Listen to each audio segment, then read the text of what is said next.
آئیے کچھ باتیں آپ کے سامنے پیش کروں سے قبل سرکار دو عالم صلی اللہ تعالیٰ علیہ وسلم کی بارگاہ میں درود شریف پڑھنے کی سعادت حاصل کرتے ہیں۔ بآواز بلند پڑھیں، اللہم رب محمد صلی علیہ وسلم،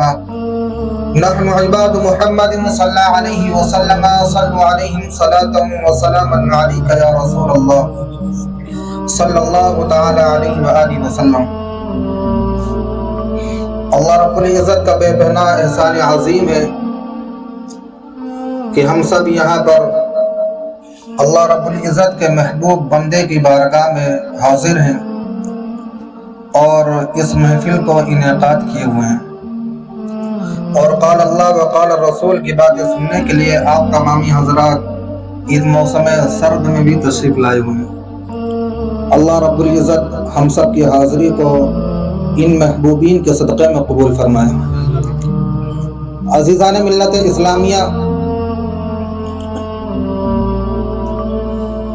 آپ قرآن مقدس جب پڑھنے کی ابتدا کرتے ہیں، الف لام میم ذالک الکتاب لا ریب فیہ، پہلی آیت مبارکہ ہے جو انسان کو متنبع کرتی ہے، انسان کو اٹینشن کرتی ہے، انسان کو سوچنے پر مجبور کرتی ہے کہ اے بندے، جس کتاب کو پڑھنے کی تو سعادت حاصل کرنے جا رہا ہے، جس کتاب کو تو پڑھنے کی جرأت کر رہا ہے، جس کتاب کو پڑھ کر تو بارگاہ خداوندی میں فضائل اور مناقب اور ثواب حاصل کرنے کی نیت کر رہا ہے، یہ کتاب کے بارے میں تو کچھ جانکاری لے لے۔ قرآن مقدس ارشاد فرماتا ہے ذالک الکتاب لا ریب فیہ، کہ یہ ایسی کتاب ہے جس کے اندر ذرہ برابر بھی کوئی شک و شبہ کی گنجائش نہیں۔ اب قرآن کی عظمت کو دیکھیں، قرآن کی تاثیر کو دیکھیں، قرآن فرمانا کیا چاہ رہا ہے اس کو ملاحظہ کریں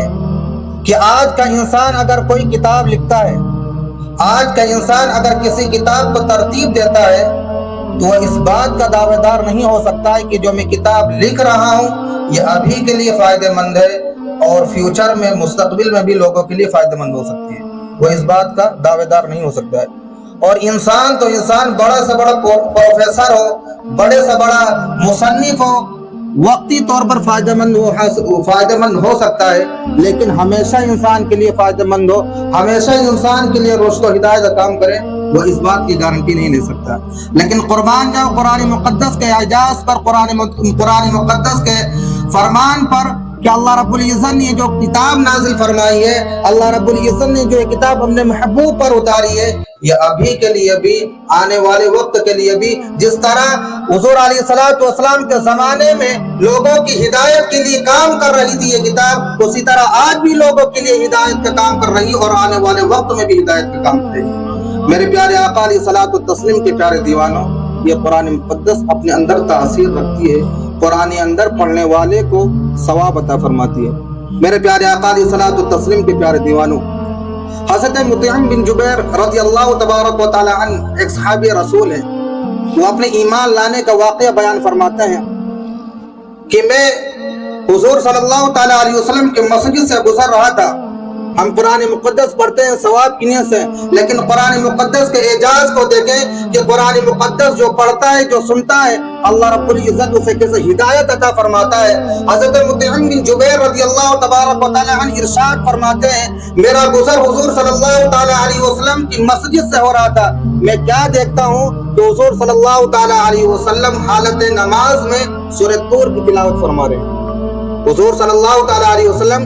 سورۃ طور کی تلاوت فرما رہے ہیں، وَالطُّورِ وَكِتَابٍ مَّسْطُورٍ فِي رَقٍّ مَّنشُورٍ وَالْبَيْتِ الْمَعْمُورِ، تلاوت حضور علیہ الصلوۃ والسلام فرما رہے ہیں۔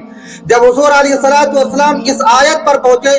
وَإِنَّ عَذَابَ رَبِّكَ لَوَاقِعٌ مَا لَهُ مِن دَافِعٍ، کہ کون ایسا شخص ہے کہ جب اللہ رب العزت جس کے اوپر عذاب کو نازل فرما دے، اللہ رب العزت اپنے عذاب کو واقع فرما دے، مَا لَهُ مِن دَافِعٍ، تو دنیا کے اندر کون سا ایسا شخص ہے جو اللہ رب العزت کے عذاب کو ٹال سکتا ہے، جو اللہ رب العزت کے عذاب کو دور کر سکتا ہے۔ حضرت مطعم بن جبیر رضی اللہ تبارک و تعالی عنہ ارشاد فرماتے ہیں جب میں نے قرآن کی ان آیتوں کو سنا، قرآن مقدس کی اس فرمان فرمان کو سنا تو میرے پیر وہیں پر جم گئے. میں حضور علیہ السلام کی تلاوتوں کو سنتا رہا اور اس کے بعد حضور صلی اللہ تعالیٰ علیہ وسلم جب نماز سے فارغ ہوئے تو اس کے بعد بارگاہ رسول میں جا کر میں مسلمان ہو گیا. میرے پیارے آقا علیہ الصلوۃ والتسلیم کے پیارے دیوانوں، یہ قرآن کی تاثیر ہے.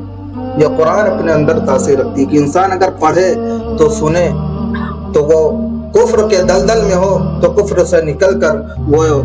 اہدنا الصراط المستقیم کے راستے پر آ جاتا ہے. میرے پیارے آقا علیہ الصلوۃ والتسلیم کے پیارے دیوانوں، ایک اور حدیث مبارکہ،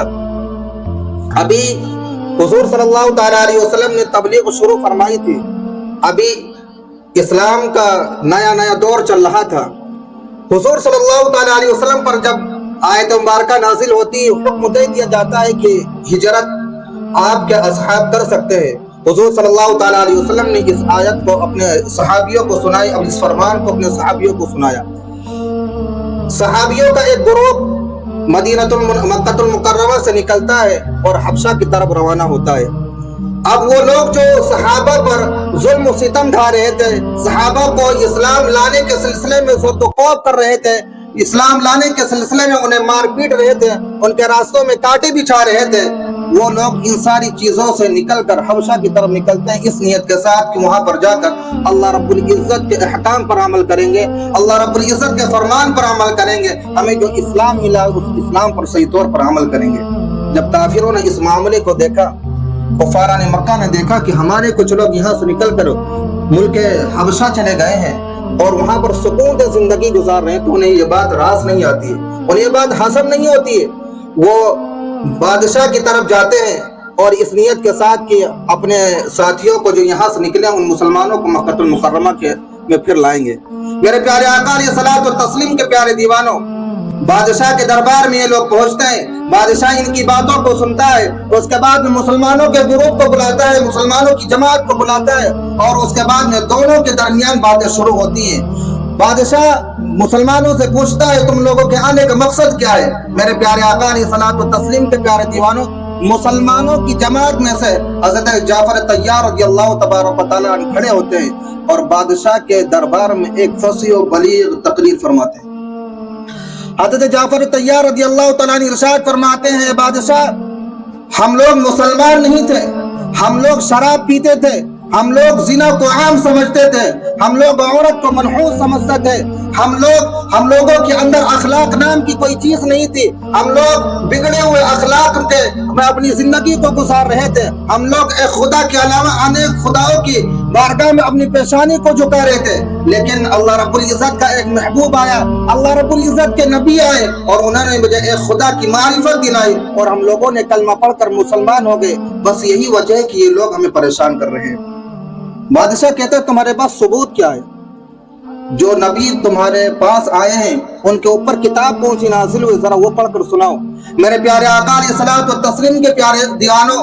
قربان جاؤ حضرت جعفر طیار رضی اللہ تبارک و تعالیٰ عنہ کی سوچ و فکر پر کہ حضرت جعفر طیار رضی اللہ تبارک و تعالیٰ عنہ وہاں پر سورہ مریم کی تلاوت کو ذکر فرماتے ہیں. کاف یا عین صاد ذکر رحمت ربک عبدہ زکریا اذ نادى ربہ نداء خفیا. تلاوت فرما رہے حضرت جعفر طیار رضی اللہ تبارک و تعالیٰ عنہ، بادشاہ کا دربار ہے. جب حضرت جعفر طیار رضی اللہ تبارک و تعالیٰ عنہ اس آیت پر پہنچتے ہیں، قال انی عبد اللہ آتانی الکتاب وجعلنی نبیا. بادشاہ جب اس آیت کو سنتا ہے تو اس کے آنکھوں سے آنسو روا ہو جاتے ہیں اور اس کے بعد کہہ اٹھتا ہے یقیناً یہ جو نبی آئے ہیں تمہارے پاس وہ برحق ہیں، اس لیے کہ یہ ایک ہی خدا کے دو کلام ہیں. اس لیے کہ میرے پیارے آقا علیہ الصلوۃ والتسلیم کے پیارے دیوانوں، بادشاہ حضرت عیسیٰ علیہ السلام کا ماننے والا تھا. وہ حضرت عیسیٰ علیہ السلام کے بارے میں بہت کچھ جانتا تھا. جب عیسیٰ علیہ السلام کے ان فضائل و کمالات کو سنے تو سننے کے بعد اس کے دل میں ایمان کی روشنی جاگ اٹھتی ہے. اس کے بعد مزید تفشیش کے لیے وہ اپنے 80 ساتھیوں کو، اپنے 80 درباریوں کو حضور علیہ السلام کی بارگاہ میں بھیجتا ہے. حضور صلی اللہ تعالیٰ علیہ وسلم کی بارگاہ میں جب وہ گروپ پہنچتا ہے، وہ جماعت پہنچتی ہے تو حضور صلی اللہ تعالیٰ علیہ وسلم انہیں سورہ یاسین کی تلاوت ذکر کرتے ہیں. حضور صلی اللہ تعالیٰ علیہ وسلم جب سورہ یاسین کی تلاوت ذکر فرما رہے تھے تو ان لوگوں کے دل بھی نرم ہو گئے۔ قرآن مقدس اس منظر کشی کو پیش فرماتا ہے وَإِذَا سَمِعُوا مَا أُنزِلَ إِلَى الرَّسُولِ تَرَىٰ أَعْيُنَهُمْ تَفِيضُ مِنَ الدَّمْعِ مِمَّا عَرَفُوا مِنَ الْحَقِّ کہ وہ جماعت کہہ اٹھتی ہے کہ یا رسول اللہ صلی اللہ تعالیٰ علیہ وسلم ہم نے حق کو پہچان لیا ہے، ہم نے حق کو جان لیا ہے، تو ہمیں بھی کلمہ پڑھ کر آپ مسلمان کر لیجیے۔ میرے پیارے آقا علیہ الصلوۃ والتسلیم کے پیارے دیوانوں، وہ گروہ بھی کلمہ پڑھ کر مسلمان ہو جاتا ہے۔ یہ دیکھیں قرآن مقدس کی تاثیر ہے، یہ قرآن مقدس کی عظمت ہے کہ انسان سنے پڑھے تو پڑھنے کے ساتھ ساتھ اگر وہ کفر کے دلدل میں ہو تو اللہ رب العزت اسے ہدایت نصیب فرما دیتا ہے۔ حضرت خواجہ معین الدین چشتی اجمیری رضی اللہ تعالیٰ عنہ ارشاد فرماتے ہیں کہ حضور صلی اللہ کہ میں نے ایک کتاب میں پڑھا ہے کہ ایک نوجوان بہت